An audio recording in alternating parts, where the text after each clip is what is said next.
En 1979, una madre y su hijo interactuaron con los tripulantes de un ovni que aterrizó cerca de su casa, en Sudáfrica. Tiempo después, tras una regresión hipnótica, la mujer recordaría que estuvo a punto de ser abducida para siempre.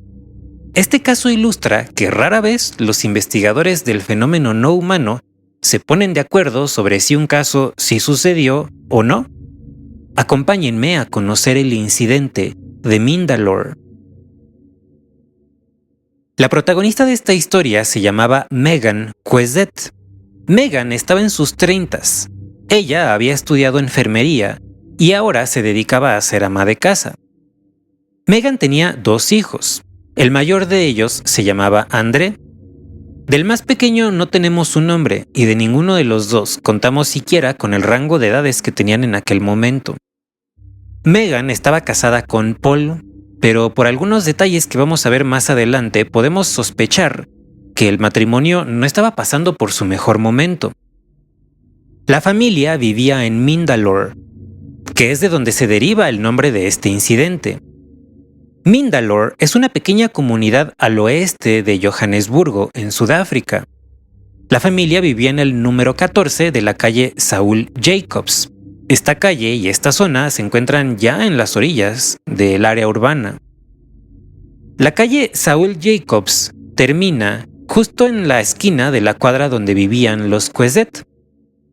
Si uno camina hasta el fin de esta calle, hasta esta esquina, llega al entronque con la avenida Tyndall, y unos metros más allá, tras una elevación llena de arbustos y de pasto, uno llega a la avenida Chamdor, que corre paralela a Tyndall, y más allá de la avenida Chamdor, lo único que hay es un enorme campo auténticamente despoblado. La avenida Chamdor originalmente se había pensado para unir las zonas industriales de Chamdor y Louis-Partzvley, por lo que de día solía ser muy transitada. Sin embargo, por la noche, cuando la actividad industrial cesaba, era más bien anómalo que un automóvil pasara por ahí. Y fue precisamente una noche, en esta zona, con la avenida totalmente vacía, que la familia Quezet se encontraría con lo desconocido. Corría la noche del 3 de enero de 1979. El reloj de pulsera de Megan marcaba las 11:50 de la noche. Megan estaba sola en la sala leyendo un libro. Su hijo André, al parecer, no podía dormir, así que salió con la madre y le propuso que por qué no se tomaban una tacita de té. Y la madre aceptó con mucho gusto esta propuesta. La familia tenía un perro salchicha llamado Chiqui. El pobrecito Chiqui había sido atropellado recientemente, por lo que seguía recuperándose de una lesión de columna.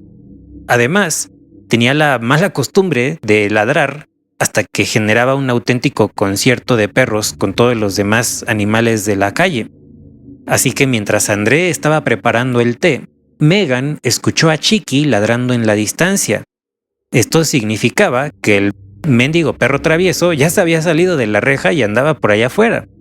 De inmediato, Megan salió, tratando de impedir, número 1, que se alejara demasiado, número 2, que se volviera a lastimar de la lesión que apenas estaba sanando, y tal vez lo más importante, que alebrestara a los demás perros de la calle. Chiqui, pues, ya se había alejado bastante. De hecho, ya estaba en la esquina de Saul Jacobs con la avenida Tyndall. Recordemos que era aquí donde terminaba la calle donde vivían. Megan sabía que Chiqui regresaría más rápido si su hijo le hacía alguna fiestecita o le hablaba, a que si ella intentaba atraerlo, así que le pidió a André que interrumpiera lo del té y que mejor saliera con ella por el perro. Y así fue como Megan y André se encontraron aquella noche caminando fuera de la casa. Al llegar a la esquina con la avenida Tyndall, encontraron a Chiqui ladrando frenéticamente, y para su mala fortuna, los demás perros de la calle ya se habían unido a este barullo. Pero había otra cosa en medio de la noche que se robó de inmediato la atención de Megan. Más allá de la elevación, sobre la avenida Chamdor, había un resplandor rosado. Megan le dijo a su hijo: «Mira, tienen luces allá arriba en la avenida». Su hijo le dijo: No, no hay ninguna luz allá arriba, mamá. Y Megan respondió, bueno pues, ¿qué es eso tan raro que se ve ahí? De momento, Megan pensó que podía tratarse de una aeronave que había realizado algún aterrizaje forzoso aprovechando que en esa avenida nunca transitaba nadie, por lo menos de noche. Y puesto que ella era enfermera, pues pensó que si tal era el caso, podía brindar sus servicios y podía asistir a los tripulantes. También de pronto se le ocurrió que a lo mejor eso era en realidad una patrulla, pero no escuchaba ninguna sirena. De hecho, fuera de los ladridos de los perros, la verdad es que la noche estaba inusualmente silenciosa. Además, esta luz venía de una posición elevada, como si perteneciera a un objeto muy alto. Megan y André caminaron por la elevación, que estaba llena de pasto y de arbustos y que además era muy inclinada. Y al llegar a la cima, se encontraron con un objeto muy extraño del otro lado de la avenida Chamdor. No tenían ni idea de qué era, y de hecho les tomó un rato dilucidar su forma. Tan solo sabían que aquello estaba envuelto en un aura de color rosa. Aún así, Megan seguía convencida de que a lo mejor podían necesitar su ayuda y por eso decidió acercarse. Sin embargo, pronto se dieron cuenta de que aquello no era una aeronave normal, tampoco era una patrulla, más bien era algo fuera de este mundo. Ahí, del otro lado de la avenida Chamdor, había un objeto en forma de huevo recortado en la parte inferior o de proyectil. Descansaba en 4 patas que eran muy delgadas y descritas como patas de araña y las cuales terminaban cada una en una especie de ventosa. Megan estimó que el cuerpo del objeto debía medir 3,5 metros de altura y las patas le añadían otro metro con 20 centímetros en la parte inferior para un total de casi 5 metros de altura de aquella estructura. En uno de los costados de este huevo o proyectil había una escotilla abierta. Megan no recordaba conscientemente al menos de dónde venía el resplandor rosa, pero su hijo sí. Según André, había varias luces. La más brillante se encontraba en la cima, en la cúspide de aquel objeto, y había otras 2, una a cada lado de la escotilla que estaba abierta. Madre e hijo se preguntaban qué diablos podía ser aquello.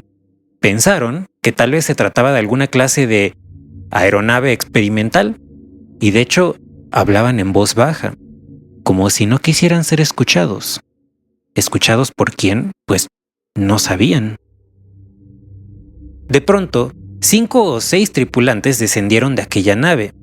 La razón por la que no estaban seguros sobre la cantidad de tripulantes fue que, de inmediato, 1 o 2 se dirigieron al extremo opuesto de aquel objeto. Parecía que este individuo o individuos recogían algo de tierra y luego lo dejaban caer entre sus manos. Otros 2 individuos se quedaron a un costado del objeto y otros 2 se les acercaron. A Megan le pareció que la tripulación iba vestida de una forma muy graciosa. Llevaban unos trajes de cuerpo completo, plateados. Al hijo le pareció que el traje en realidad era rosa, pero en opinión de Megan, esta impresión se debía al resplandor rosa del objeto. Tan solo sus rostros y sus manos iban al descubierto. No eran trajes propiamente ajustados, eran más bien un poco abultados, y no permitían distinguir bien la complexión de aquellos individuos. Uno de los que se estaban acercando parecía ser el líder. A diferencia de los demás, llevaba la cabeza totalmente descubierta. Tenía el cabello rizado, tupido y oscuro, y también tenía barba. Su piel era oscura, como las pieles del Medio Oriente. Sus ojos eran normales y en general sus rasgos faciales eran plenamente humanos. El líder conversaba con el compañero que traía al lado.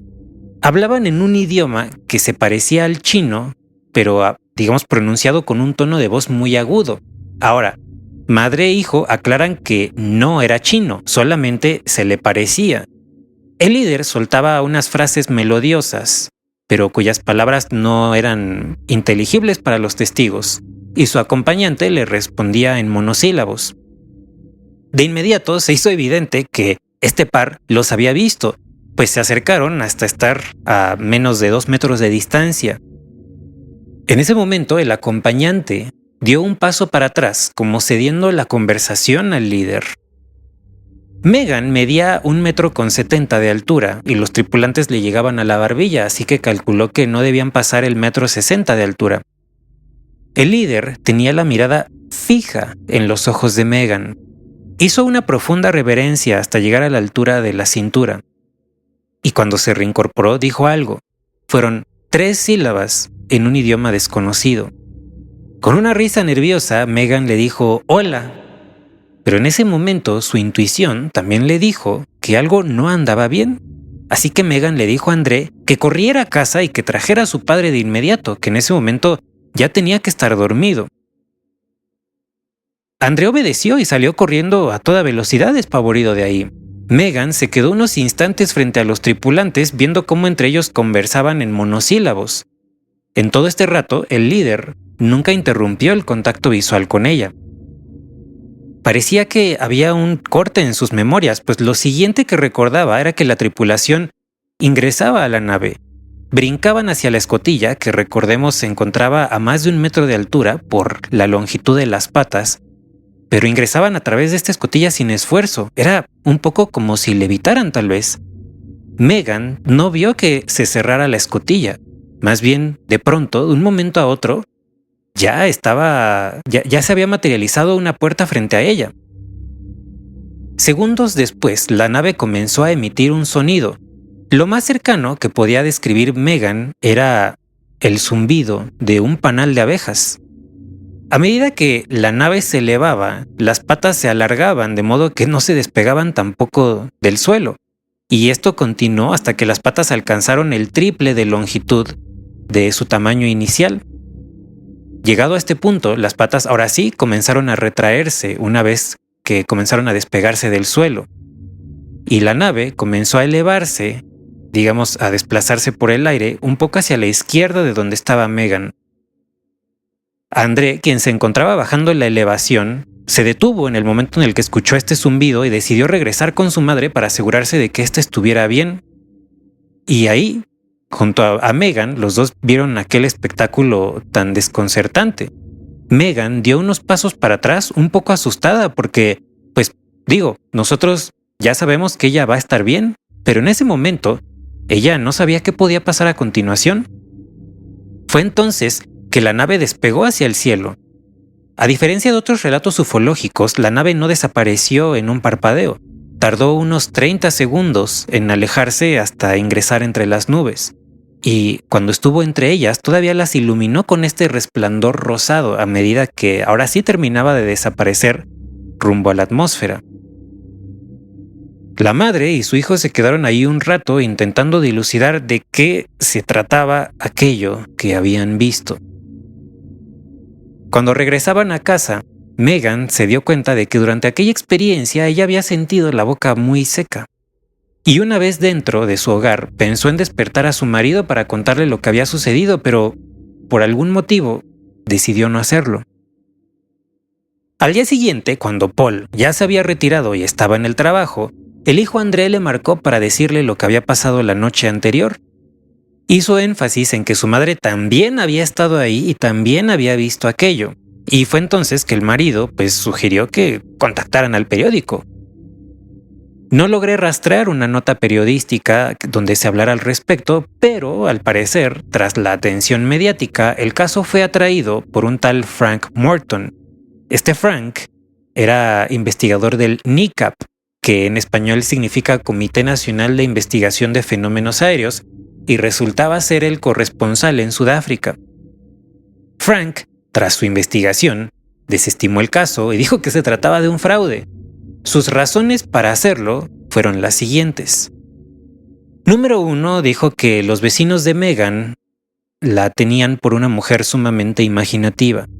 Número 2, dijo que por algún motivo le pareció que el hecho de que Megan no hubiera despertado a Paul para comentarle de inmediato lo que había visto, pues ya constituía un argumento en contra del relato. También dijo que no había marcas en la zona del presunto aterrizaje.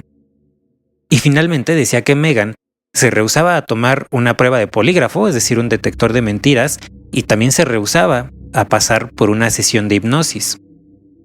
Sin embargo, este dictamen de Frank Morton, que podría a simple vista parecer demoledor y concluyente, no convenció a todo el mundo. La investigadora Cynthia Hint del MUFON también se interesó en este caso en cuanto se enteró de él.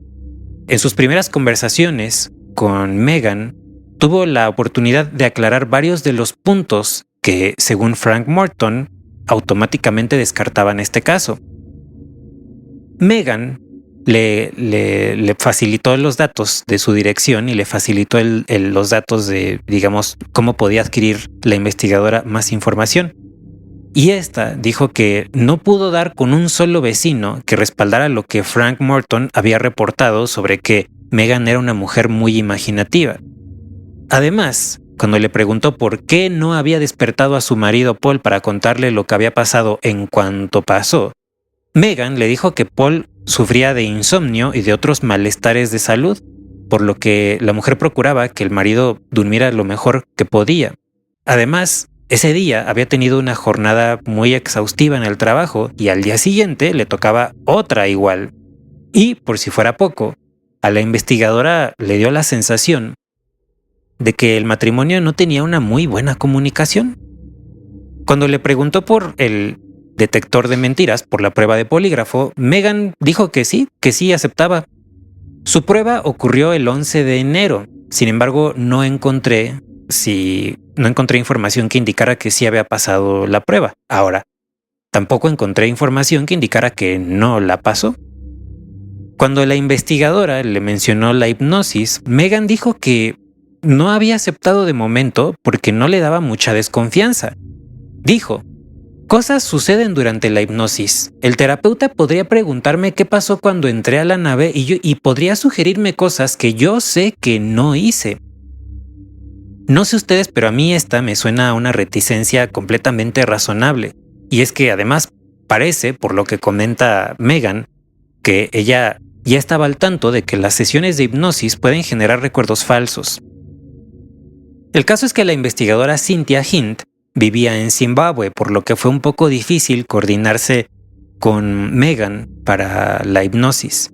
Y puesto que al parecer Cynthia no tenía muchos colegas en Mindalore, tan solo pudo contactar a un hipnoterapeuta llamado Bernard Levinson. Aunque el doctor Bernard Levinson no creía mucho en los ovnis y tampoco estaba muy metido en este tema, pues tenía cuando menos un acercamiento previo.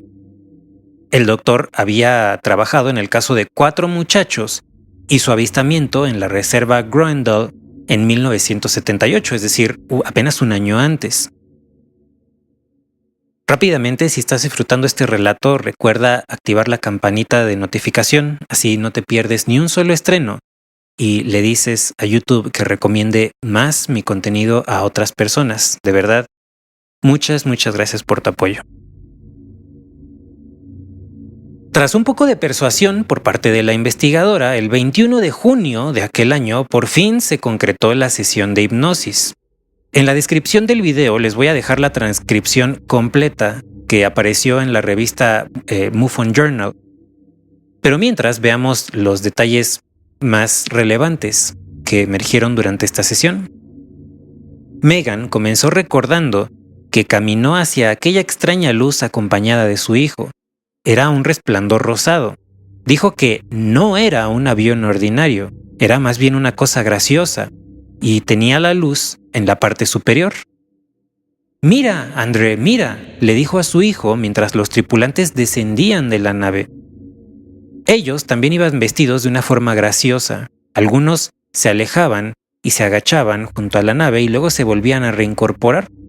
Pero otro de ellos la vio. Dicho individuo tenía barba y la piel oscura. Dijo que era un hombre gracioso y, a diferencia de los demás, este tenía la cabeza descubierta. Megan quiso preguntar si necesitaban ayuda, pero dijo que estos seres no se veían malheridos. Le pareció que aquel ser que se le acercaba, el de barba y de cabeza descubierta, también tenía un poco de miedo de ella. Le hizo una reverencia y, en todo momento, la vio directamente a los ojos. y a continuación comenzó a añadir los recuerdos inéditos. El ser le pidió a Megan que entrara en la nave. Ella no quería porque tenía hijos. Se lo repitió en más de una ocasión, pero el ser le decía: ven, ven lejos, mira mis ojos, ven. Uno de estos seres, la tomó por el brazo, como queriendo llevarla hacia la nave, y ella le seguía diciendo que no podía, que tenía hijos, que la amaban y que la iban a extrañar mucho si ella llegaba a desaparecer. Dijo que no creía que a su esposo le importara tanto si ella se iba, pero que le haría mucha falta a sus hijos. El ser le dijo que entrara, que echara un vistazo al interior de la nave, que le encantaría llevarla lejos y que ellos venían de un lugar encantador. Continuó insistiéndole a Megan que lo mirara a los ojos directamente. El doctor le preguntó a Megan en qué idioma le estaban hablando y Megan dijo: está hablando en inglés. ¿Por qué no puede hablar en inglés? Más adelante vamos a reflexionar un poco acerca de esta frase tan aparentemente contradictoria. Megan y André, al parecer, terminaron ingresando en la nave. El doctor le preguntó qué había dentro y ella dijo: no sé, hay sillas y cosas alrededor, luces graciosas, hay paneles y hay sillas y hay una mesa al centro. Los otros tripulantes, al parecer, también habían ingresado junto con ellos. Ninguno hablaba, salvo el líder. Parecía que no tenían autorización para hablar. Aunque Megan decía que no eran malos, que no eran terribles y que sonreían, también sentía que se la querían llevar. Cuando los seres intentaron sentarla en una de las sillas, fue demasiado para Megan, quien en ese momento decidió brincar y salir de la nave. Y fue entonces que le dijo a su hijo que corriera de vuelta a casa y que trajera al padre. Al parecer, en este momento, los tripulantes todos volvieron a salir tras de ella. Megan alcanzó a preguntarles de dónde venían. Ellos le decían esta y también otras cosas, pero Megan no alcanzaba a entender de qué le estaban hablando. Finalmente, el ser le dijo que lo mirara a los ojos y que le diría algo y que ella no recordaría más lo que había pasado. Los tripulantes reingresaron en la nave, esta cerró su escotilla y la nave despegó, tal como vimos previamente. Ahí terminó la sesión de hipnosis de Megan. El doctor Levinson dijo que no estaba para nada sorprendido o impresionado, mejor dicho, con la grabación en cinta de la hipnosis. Concluyó que esto se trataba de una fantasía histérica, así fue como lo catalogó. Dijo que la hipnosis la había colocado en un estado disociado donde su fantasía reinaba por completo.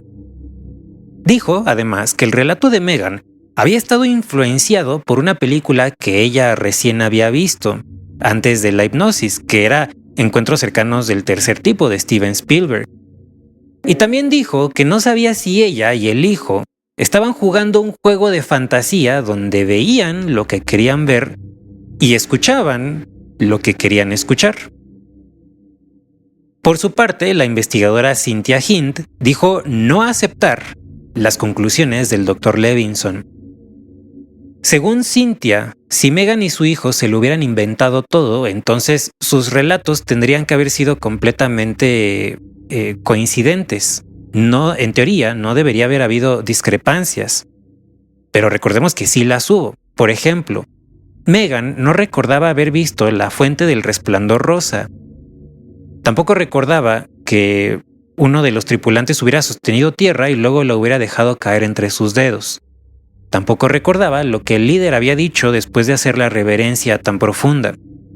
Mientras, André sí recordaba todas estas cosas. Recordaba que la fuente de la iluminación venía de una luz que se encontraba en la cima del objeto y de otras dos que se encontraban cada una a un lado de la escotilla. Recordaba que uno de los tripulantes se había agachado y había dejado caer la tierra entre sus dedos. Y también recordaba que el líder había pronunciado 3 palabras o 3 sílabas tras haber hecho la reverencia. En su artículo para la revista MUFON Journal, Cynthia Hind hace una extensa crítica a las conclusiones del Dr. Levinson. dijo que Megan había mencionado muchas pistas y que el doctor no había profundizado en ninguna de ellas. Por ejemplo, no preguntó por qué Megan decía que la luz se veía graciosa. No profundizó en el atuendo de los tripulantes. No le pidió más detalles sobre el interior de la nave. Y cuando Cynthia dijo, cuando Megan dijo, está hablando inglés, ¿por qué no puede hablar inglés? El doctor tampoco le pidió que aclarara esta frase, pues tan aparentemente contradictoria. La investigadora dice que el doctor juzgó la hipnosis como demasiado rara a partir de parámetros mundanos, pero también ella dice que en las experiencias ufológicas no hay nada de mundano, y que era obvio que el doctor no estaba muy bien informado acerca de la literatura ufológica. Respecto al comentario del doctor de que Megan se había sugestionado con la película de Steven Spielberg, Cynthia dice, y me parece con toda razón, que en la película no aparece ninguno de los elementos que describió Megan en su relato. No aparecen naves en forma de huevo interrumpidas sostenidas por unas patas de araña, y tampoco aparecen humanoides de piel oscura y con barba. Aquí termina el caso de Megan Quezet y el incidente de Mindalore. Respecto a su hijo André, pues tan solo se dice que él nunca quiso someterse a hipnosis regresiva y que ya no quiso colaborar en las investigaciones ufológicas. Aunque este caso ha aparecido en varios libros, que los van a encontrar en la descripción y también en varias páginas web, pues la verdad es que ya no sabemos qué pasó después en la vida de esta familia. Como siempre, cuando hablamos de ovnis, es difícil asegurar categóricamente que uno de estos episodios sí sucedió sin lugar a dudas o que es un evidente fraude y que ya mejor ni lo discutamos. En este canal hemos visto algunos casos que en su momento fueron muy convincentes para los contemporáneos y que terminaron siendo un fraude, pero también hemos visto otros que la opinión pública nos los ha pintado de una forma muy ridícula, pero cuando los analizamos más de cerca, cuando vemos qué es lo que realmente decía el testigo, pues son relatos más consistentes y más convincentes, o por lo menos así me lo han parecido a mí. Al igual que ustedes, yo también tengo mis posturas. También hay casos que yo digo, esto sí pasó y seguramente esto no pasó. Y aunque me vean defendiendo mis puntos de vista, porque yo creo que es bueno que uno tome postura y es bueno que uno defienda sus puntos de vista, en el fondo yo también reconozco que no puedo convencer a nadie. Reconozco que más bien cada uno de nosotros vamos aceptando lo que aparece en estos relatos a partir de nuestras vivencias personales. Por ejemplo, hay personas que creen que el contacto alienígena es completamente imposible. Y hasta los van a leer en los comentarios de YouTube o los van a leer publicando en redes sociales o publicando en su blog todas las razones por las que es imposible que ellos viajen esas distancias intergalácticas o todas las razones por las que es inverosímil que estos seres tan presuntamente superiores actúen como actúan. Sin embargo, mientras estas personas niegan rotundamente que esto sea una posibilidad, hay otros que no solo creen en el contacto alienígena, sino que hasta me escriben para contarme sus propios encuentros. Uno podría pensar que para conocer la verdad pues solo basta con consultar la opinión de los expertos, pero como vimos hoy, muchas veces ni ellos se ponen de acuerdo. Y no solo eso, uno los ve sacando conclusiones diametralmente distintas, como fue el caso de Cynthia Hind y Frank Morton. Me gustaría saber qué opinan ustedes acerca de este caso, si creen que Megan efectivamente era una mujer muy imaginativa y que jugaba un juego de fantasía con su hijo, o si realmente tuvo un encuentro inexplicable. A mí, personalmente, tras la hipnosis, me parece que Cynthia Hind, la investigadora, tuvo razón en su conclusión al decir que la experiencia de Megan fue real. Personalmente, y de nuevo están en toda su libertad de disentir conmigo, personalmente no me parece que las objeciones de Frank Morton sean suficientes para refutar este caso. Él decía, por ejemplo, que los vecinos de Megan la calificaban como una mujer altamente imaginativa. Pero yo creo que alguien puede ser altamente imaginativo y de todos modos tener una experiencia genuinamente inexplicable y fuera de este mundo. no veo por qué ser imaginativo y tener una experiencia inusual sean cosas excluyentes. Si bien nos pueden dar que pensar y si bien nos pueden hacer sospechar, pues la realidad es que más allá de nuestras sospechas, no tienen por qué ser excluyentes. Y tampoco creo que la falta de huellas en el lugar del aterrizaje constituya una prueba en contra. Finalmente hay abundantísimos, si es que tal palabra existe, casos ufológicos en los que no queda absolutamente ninguna evidencia física y donde nada más hay 1 o 2 testigos. Muchos investigadores, entre ellos Frank Morton, descartan estos casos y dicen que son falsos porque no hay evidencia y pues no hay nada que presentar, no hay nada que analizar, nada salvo el relato de una persona. Pero a mí me parece que detrás de la opinión de estos investigadores hay algo más que simple rigor científico. Detrás de sus juicios tan tajantes, más bien lo que hay es un intento de salvar su propia reputación. Ellos no quieren darle su voto de confianza públicamente a un caso que únicamente esté constituido por una anécdota. Ahora, me parece que esto es totalmente entendible. Finalmente, darle el espaldarazo a un caso y que resulte que es falso, híjole, puede dejar muy mal parado a cualquiera. La opinión pública, desafortunadamente o afortunadamente, según lo veamos, no siempre da segundas oportunidades, de hecho casi nunca permite que alguien corrija sus errores. Basta con que una figura pública se apresure a validar el caso incorrecto, un caso incorrecto, para que la gente a partir de ese momento ya no lo baje de un charlatán. Y a veces carreras que son impecables y personas que pues se manejan con honestidad ya no se recuperan tras un error de este tipo. Así que es entendible que haya investigadores que son sumamente precavidos. Sin embargo, aunque pues sí es peligroso validar un caso meramente anecdótico, pues seguramente a muchos de ustedes les ha pasado algo inexplicable y no tienen manera de comprobar qué les sucedió. Si cualquiera de nosotros, y me incluyo, contáramos nuestras anécdotas paranormales o nuestras experiencias insólitas y luego nos sometiéramos a un escrutinio tan incansable y tan meticuloso como el que se aplican en casos como el que vimos hoy, pues seguramente la gran mayoría de nosotros no pasaríamos esta prueba y los investigadores diríamos o que estamos mintiendo, o que lo alucinamos, o que somos unos charlatanes. Ahora, ¿esto significa que todos nosotros somos unos mentirosos o que estamos alucinando? Pues definitivamente no. Lo único que significa es que tuvimos una experiencia inusual y que no tenemos manera de comprobarla. Nada más. Pero en el entretanto, pues ya nos tacharon de mentirosos. ¿Por qué hay tantos investigadores tan inflexibles, dispuestos a decir que un caso es falso con tal de salvar su reputación? Consideremos que en la ufología ha habido muchas PSYOPs, es decir, muchas operaciones psicológicas. Vaya, ha habido muchos fraudes que han sido deliberadamente plantados en la opinión ufológica. Y mientras, otros casos que tienen más pinta de ser verdaderos son presas de auténticas campañas de desprestigio y de desinformación. Y todo esto entre el público y también entre los investigadores causa mucha confusión. Pero aquí les va mi teoría de conspiración. Yo creo que esta confusión no es fortuita. No es algo que emerja orgánicamente de la actividad inquisitiva de querer saber la verdad.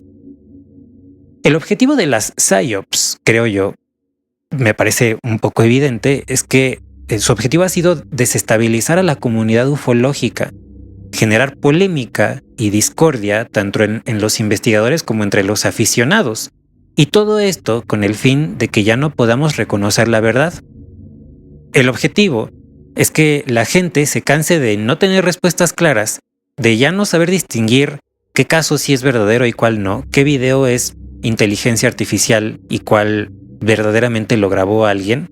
Y bueno, el final de todo esto, el objetivo final es que la gente pierda el interés en el tema ufológico. Y una vez que pierden el interés, pues cedemos el terreno ante las personas que manejan los hilos, ante los titiriteros. y les permitimos manipularnos a su antojo. Finalmente hay que también estar conscientes de que el hecho de que nosotros nos mantengamos curiosos y el hecho de que cuestionemos es un obstáculo para alguien en este mundo. Para eso, para neutralizar esa posibilidad y para deshabilitar nuestra curiosidad, es que se diseñan las PSYOPs. No me malinterpreten, yo creo que es sano debatir. Creo que es muy sano tener ideas distintas. Y creo que el debate debe existir con o sin PSYOPs. Yo personalmente lo único que pretendo es que no nos apresuremos a descartar casos solo porque no tienen evidencia. Creo que hacerlo de alguna manera equivale a tener una predisposición sobre cómo debería ser el fenómeno ovni. Ya nos imaginamos cómo tendrían que comportarse los seres, qué clase de evidencia tendríamos que encontrar. Y si bien este rigor investigativo es de gran ayuda para poder distinguir la paja de la hierba, pues también hay que cuidarnos de que no sea un obstáculo más bien. Creo que los encuentros con lo desconocido suceden en el espacio liminal entre nuestra realidad y otras realidades. Como dijo la investigadora Cynthia Hind, no hay nada de mundano en los encuentros ufológicos. Si no tenemos evidencia física, pues sí, por un lado creo que es sensato que tomemos nuestra distancia y que no nos apresuremos a decir esto pasó sin lugar a dudas. Pero, creo que es igualmente sensato, cuando menos pensar que la naturaleza de estos fenómenos desconocidos más bien están desafiando nuestro entendimiento del mundo y por eso no se ajustan a nuestras predisposiciones, a nuestras presuposiciones sobre cómo deberían lucir, qué tipo de evidencia deberían generar. Veámoslo de la siguiente manera. Si un jardinero solamente conociera las rosas, se desharía de todo lo demás que se encontrara en el jardín, aunque en el camino se llevara a muchas otras flores. La realidad que conocemos de alguna manera es como nuestras rosas, y muy seguido nos deshacemos de todas las demás flores que nos da la vida solamente porque no sabemos identificarlas, porque no tenemos un parámetro para poder asimilarlas. Es entendible que querramos cuidar nuestro trabajo como jardineros, pero el jardín de la realidad es mucho más importante que nosotros y nuestra propia reputación.